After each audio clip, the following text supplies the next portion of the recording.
Alright guys, so we're doing this step-by-step video, and this is just me doing a change up on the the shifter itself. And I'm just taking things apart, just uh, I don't have a roadmap for this. So basically, okay, at this point you can actually take I'm just going to go through what's priable and what you need as far as whether you need to unscrew something. This center console with the heating, the AC, the fan, the vents, controller, and everything, you could actually pry it. You can pry it.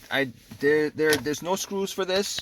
So if you guys need to change up this and you guys are looking for videos on it, all you need to do is to pry it. Alright, so once you guys pry it apart, obviously you guys then can take off the cables. This is what it looks like, guys. Alright,